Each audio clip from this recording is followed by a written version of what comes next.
Hello friends, welcome back to మన cinema కథలు. ఈరోజు మన టాపిక్ మామూలుగా లేదు ఫ్రెండ్స్, అస్సలు తగ్గేదేలే అనే రేంజ్లో ఉంది. ఎస్, మనం మాట్లాడుకోబోయేది మన ఐకాన్ స్టార్ అల్లు అర్జున్ గురించి. పుష్ప 2తో బన్నీ బాక్సాఫీస్ని ఎలా షేక్ చేశారో మనందరికీ తెలిసిందే. టాలీవుడ్ బాలీవుడ్ అని తేడా లేకుండా రికార్డులన్నీ తిరగరాసేశారు. మరి ఇంత పెద్ద హిట్ కొట్టాక నెక్స్ట్ ఏంటి? ఆ స్కై హై ఎక్స్పెక్టేషన్స్ని మ్యాచ్ చేయడమంటే మామూలు విషయం కాదు కదా. అందుకే బన్నీ ఇప్పుడొక సాలిడ్ మాస్టర్ ప్లాన్ వేశారు. ఆ ప్లాన్ ఏంటి? కోలీవుడ్ డైరెక్టర్స్తో బన్నీ వేస్తున్న స్కెచ్ ఏంటి? త్రివిక్రమ్ సందీప్ వంగా సినిమాల పరిస్థితేంటి? ఈ వీడియోలో క్లియర్గా చూసేద్దాం. సో మ్యాటర్లోకి వెళ్తే, పుష్ప 2 తర్వాత బన్నీ ప్లానింగ్ పూర్తిగా మారిపోయింది. యాక్చువల్గా బన్నీ మన మాటల మాంత్రికుడు త్రివిక్రమ్ శ్రీనివాస్తో ఒక సినిమా చేయాలి.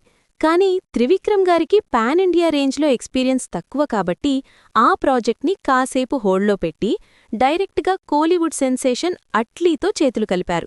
సన్ పిక్చర్స్ బ్యానర్లో భారీ బడ్జెట్తో ఒక సైన్స్ ఫిక్షన్ మూవీ ప్లాన్ చేస్తున్నారు. ఇక్కడే అసలు ట్విస్ట్ ఉంది ఫ్రెండ్స్. బాలీవుడ్ లేదా మలీవుడ్ డైరెక్టర్స్తో బన్నీ వర్క్ చేస్తారని రూమర్స్ వచ్చినా బన్నీ మాత్రం మళ్లీ తమిళ్ ఇండస్ట్రీ వైపే చూస్తున్నారు. అట్లీ తర్వాత లైన్లోకి వచ్చారు లోకేష్ కనగరాజ్. విషయమేంటంటే, లోకేష్ కనగరాజ్ రాసుకున్న ఒక పవర్ఫుల్ స్క్రిప్ట్ని అక్కడున్న స్టార్ హీరోలు రిజెక్ట్ చేశారట. కానీ మన బన్నీ మాత్రం ఆ కథ వినగానే ఫుల్ ఇంప్రెస్ అయిపోయి వెంటనే గ్రీన్ సిగ్నల్ ఇచ్చేశారని టాక్. దీనికి సంబంధించిన అఫీషియల్ అనౌన్స్మెంట్ కూడా చకచక జరిగిపోయింది. సో అసలు బన్నీ ఇలా back to back Tamil directors అంటే అట్లీ, లోకేష్ని సెలెక్ట్ చేసుకుంటున్నారు? దీని వెనక ఒక స్ట్రాంగ్ స్ట్రాటజీ ఉంది ఫ్రెండ్స్. అదేంటంటే, కోలీవుడ్లో ఒక గ్యాప్ వచ్చింది. Super star Rajinikanth, Kamal Haasan seniors అయిపోయారు. దళపతి విజయ్ పొలిటిక్స్లోకి వెళ్ళిపోయారు. అజిత్ ఏమో కార్ రేసింగ్స్ అంటూ బిజీగా ఉన్నారు. సో అక్కడ స్టార్ హీరో ప్లేస్ ఇప్పుడు ఖాళీగా ఉంది. ఆ గ్యాప్ని ఫిల్ చేసి తమిళ్ మార్కెట్లో జెండా పాదడానికి బన్నీ ఈ స్కెచ్ వేశారు.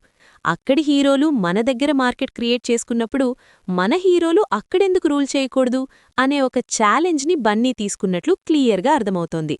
మరి మన తెలుగు డైరెక్టర్స్ పరిస్థితేంటి అని డౌట్ వస్తోందా? డోంట్ వరీ, త్రివిక్రమ్ శ్రీనివాస్ గారి ప్రాజెక్ట్ క్యాన్సిల్ అవ్వలేదు, జస్ట్ లైన్లో ఉంది. గురూజీ మళ్లీ ఆ స్క్రిప్ట్ని బన్నీ ఇమేజ్కి తగ్గట్టు చెక్కుతున్నారట. అలాగే యానిమల్ డైరెక్టర్ సందీప్ రెడ్డి వంగాతో కూడా డిస్కషన్స్ జరిగాయి. Prabhas spirit, Ranbir animal park అయ్యాక బన్నీ ప్రాజెక్ట్ ఉంటుందని టీ సిరీస్ భూషణ్ కుమార్ రీసెంట్గా హింటిచ్చారు.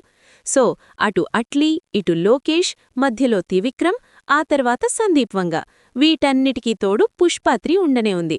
లైనప్ చూస్తుంటేనే మైండ్ బ్లాక్ అవుతోంది కదా. బన్నీ ప్లానింగ్ మామూలుగా లేదు. ఈ లైనప్లో మీరు ఏ కాంబినేషన్ కోసం ఈగర్గా వెయిట్ చేస్తున్నారో కింద కామెంట్ సెక్షన్లో చెప్పండి. మరిన్ని లేటెస్ట్ సినిమా అప్డేట్స్ కోసం మన సినిమా కథలు ఛానల్ని సబ్స్క్రైబ్ చేసుకోండి. Bye bye.